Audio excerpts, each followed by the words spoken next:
भगवान शिव का गंगा अवतरण तीर्थ में तपस्या के लिए आना, हिमवान द्वारा उनका स्वागत, पूजन और स्तवन तथा भगवान शिव की आज्ञा के अनुसार उनका उस स्थान पर दूसरों को न जाने देने की व्यवस्था करना। ब्रह्मा जी कहते हैं, नारद हिमवान की पुत्री लोक पूजित शक्ति स्वरूपा पार्वती हिमालय के घर में रहकर बढ़ने लगी। जब उनकी अवस्था 8 वर्ष की हो गई, तब सती के विरह से कातर हुए शंभु को उनके जन्म का समाचार मिला। नारद उस अद्भुत बालिका पार्वती को हृदय में रखकर वे मन ही मन बड़े आनंद का अनुभव करने लगे।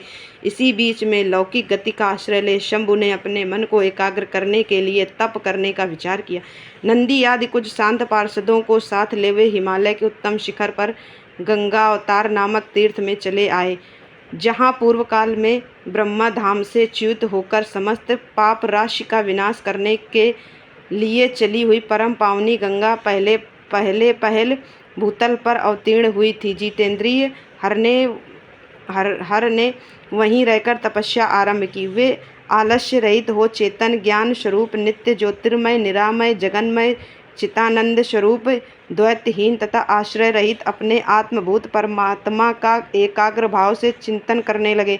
भगवान हर के ध्यान परायण होने पर नंदी, भृगि आदि कुछ अन्य पार्षदगण भी ध्यान में तत्पर हो गए। उस समय कुछ ही प्रथमगण परमात्मा शंभु की सेवा करते थे। वे सब के सब मौन रहते और एक शब्द भी नहीं बोलते थे।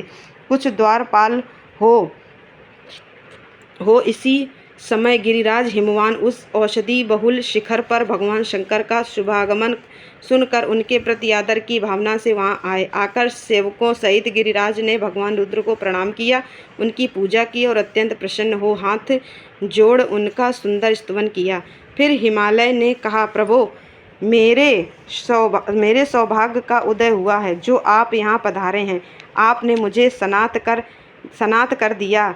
क्यों ना हो, महात्माओं ने यह ठीक ही वर्णन किया है कि आप दीनवत्सल हैं। आज मेरा जन्म सफल हो गया, आज मेरा जीवन सफल हुआ और आज मेरा सब कुछ सफल हो गया, क्योंकि आपने यहाँ पदार्पण करने का कष्ट उठाया है। महेश्वर, आप मुझे अपना दास समझकर शांत भाव से मुझे सेवा के लिए आज्ञा दीजिए। मैं बड़ी प्रसन्नता से अनन्य चित्त होकर आपकी सेवा करूंगा। ब्रह्मा जी कहते, नारद, गिरिराज का यह वचन सुनकर महेश्वर ने किंचित आंखें खोलीं और सेवकों सहित हिमवान को देखा।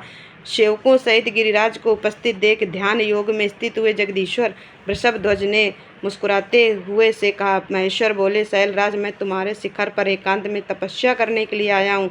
तुम ऐसा प्रबंध करो जिससे कोई भी मेरे निकट ना आ सके।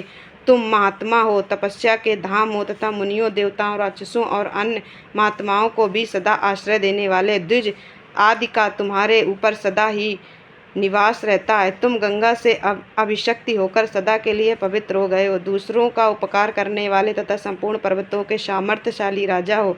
गिरिराज, मैं यहाँ गंगा अवतरण स्थल में तुम्हारे आश्रित हो आत्म संयम पूर्वक बड़ी प्रसन्नता के साथ तपस्या करूंगा। शैलराज गिरि श्रेष्ठ, जिस साधन से यहाँ मेरी तपस्या बिना किसी विघ्न बाधा के चालू रह सके, उसे इस समय प्रयत्न पूर्वक करो। प्रवर, मेरी यही सबसे बड़ी सेवा है।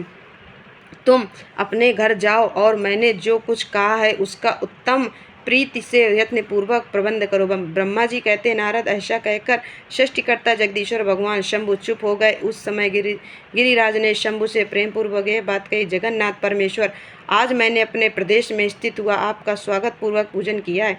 यही मेरे लिए महान सौभाग्य की बात है। अब आपसे और क्या प्रार्थना करूं? महेश्वर, कितने ही देवता बड़े बड़े यत्न का आश्रय ले महान तप करके भी आपको नहीं पाते हुए ही आप यहाँ स्वयं उपस्थित हो गए हैं। मुझसे बढ़कर श्रेष्ठ सौभाग्यशाली और पुण्यात्मा दूसरा कोई नहीं है, क्योंकि आप मेरे पृष्ठभाग पर तपस्या के लिए उपस्थित हुए हैं।